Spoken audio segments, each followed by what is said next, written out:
Jesus bilang inyong Panginoon at sariling tagapagligtas. Mananalangin po ako ng panalangin ng pagtanggap. Nandito po ang ating Panginoong Jesucristo.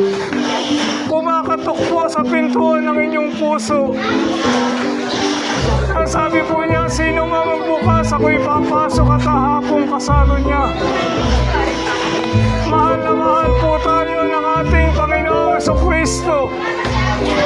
Namatay po siya sa krus ng Kalbaryo upang magkaroon tayo ng kapatawaran, kaligtasan at buhay na walang hanggan. Hindi po tayo pumunta sa impyerno, kundi doon sa langit sa piling po niya. Wala pong purgatorio, hindi po totoo ang purgatorio. Wala na pong pangalawang pagkakataon ng tao pagkatapos po niyang mamatay.